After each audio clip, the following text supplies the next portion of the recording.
Proses pembelajaran daring kelas 4 SD swasta HKBP Batu 4 wali kelas Evi Juliana Mani. 5, 4, 3, 2, 1, 0.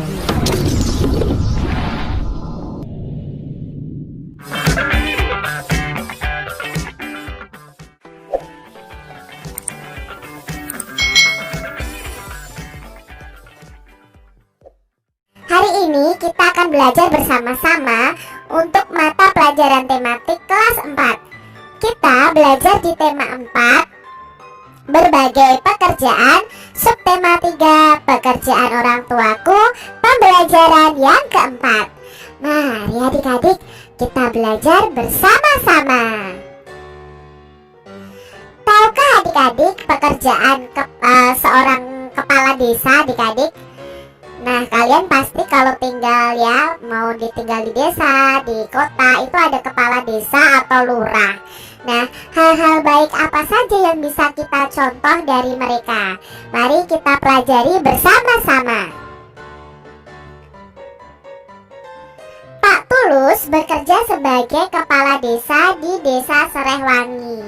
Pak Tulus ingin warga desanya mempunyai rasa persatuan dan kesatuan. Ayo kita cari tahu cerita tentang Pak Tulus. Pentingnya budaya tegur sapa. Senangnya tinggal di Desa Serehwangi. Kedekatan hubungan antara warga membuat mereka saling menjaga. Tidak semua warga Desa Serehwangi merupakan penduduk asli. Sebagian warga merupakan pendatang. Mereka masuk ketika kampung ini dibuka sebagai wilayah transmigrasi. Walau demikian, perbedaan asal-usul tidak merenggangkan kedekatan mereka. Kedekatan antar warga dimulai dengan kebiasaan saling tegur sapa. Ketika berpapasan di lorong antar rumah, di jalan, atau di pasar, tak pernah terlewat untuk saling menegur. Sekedar mengucap selamat pagi, selamat siang, selamat sore, sampai bertukar kabar atau berbincang sejenak. Semua saling kenal dan semua saling peduli. Di ujung jalan tinggal Nenek Ijah seorang diri. Ia penghuni tertua di sini. Walau begitu, ia masih mandiri, melakukan kesibukan di rumahnya. Kadang ia terlihat menyapu pelan daun-daun di halaman rumah. Lain waktu, ia duduk beristirahat di beranda. Pak Tulus, sang kepala desa, rajin menyapa Nenek Ijah. Pagi hari sambil berangkat kerja, ia kerap mampir untuk sekedar mengantarkan ubi atau singkong rebus. Sore hari, ia lewat lagi dan seraya melambai pada Nenek Ijah yang duduk di beranda. Pada suatu pagi, Pak Tulus tidak menjumpai Nenek Ijah di halamannya. Sore harinya beranda rumah Nenek Ijah masih tetap sepi. Pak Tulus menyempatkan untuk singgah. Pak Tulus mengetuk pintu, tetapi tak dijawab. Pak Tulus membuka pintu dan melangkah masuk.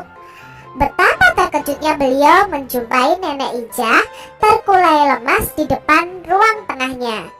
Diraba dahinya terasa agak hangat. Rupanya Nenek Ijah sakit.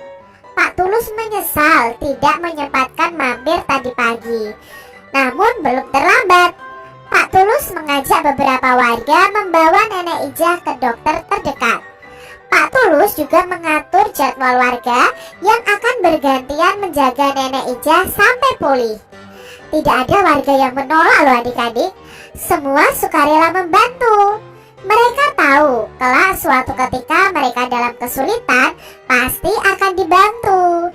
Nah, budaya tegur sapa menjadi perekat warga. Budaya tegur sapa ini membangun kepedulian terhadap sesama. Nah, itu tadi kisah dari Pak Tulus, sang kepala desa, yang terus membantu warga di sekitarnya adik-adik. Dan Pak Tulus ini tidak lupa menegur, menyapa warga-warganya ya. Di sini diceritakan warganya ada Nenek Ijah.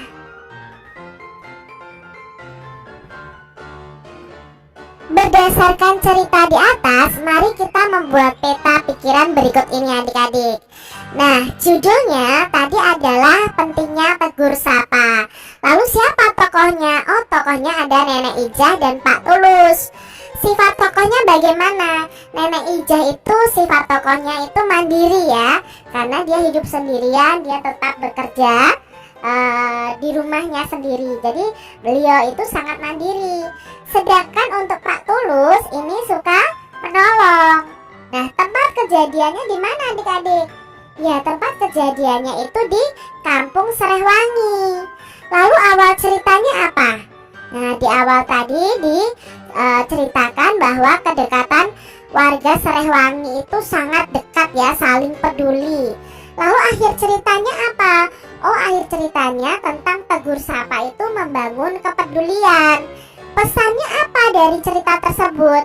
Nah, pesannya itu kita harus saling membantu dalam kesulitan.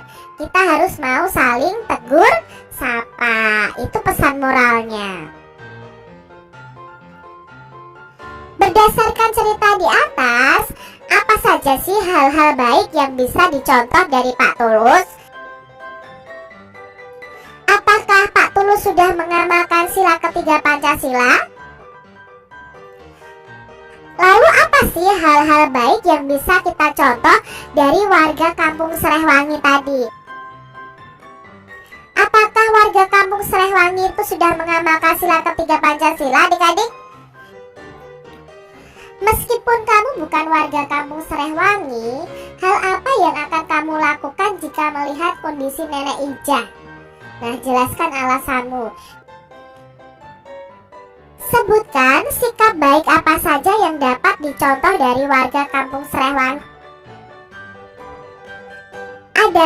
Apakah ada sikap lain yang bisa kamu lakukan untuk mengamalkan sila ketiga Pancasila dalam kehidupan sehari-hari? Tentunya ada adik-adik. Nah, sila ketiga sendiri itu simbolnya adalah pohon beringin ya, bunyinya Persatuan Indonesia. Nah, ini contoh-contoh kegiatan yang bisa menunjukkan atau mengamalkan sila ketiga Pancasila. Yang pertama, bangga dan cinta terhadap tanah air dan bangsa, rela berkorban demi kepentingan bangsa dan negara, mengembangkan sikap saling menghargai, membina hubungan yang baik dengan semua unsur bangsa, lalu memajukan pergaulan demi peraturan bangsa, menjunjung tinggi persatuan dan kesatuan bangsa, serta mengutamakan kepentingan bangsa di atas kepentingan pribadi atau golongan. Nah, ini tadi contoh-contoh sikap yang termasuk pengamalan sila ketiga Pancasila, yaitu Persatuan Indonesia. Coba adik-adik terapkan ya dalam kehidupan kalian masing-masing. Rela berkorban, saling menghargai, bangga dan cinta terhadap Indonesia, menjunjung tinggi persatuan kesatuan, dan mengutamakan kepentingan bangsa di atas kepentingan pribadi kita masing-masing ataupun golongan. Nah, demikian tadi adik-adik pembahasan kita di tema 4, subtema 3, pembelajaran yang keempat.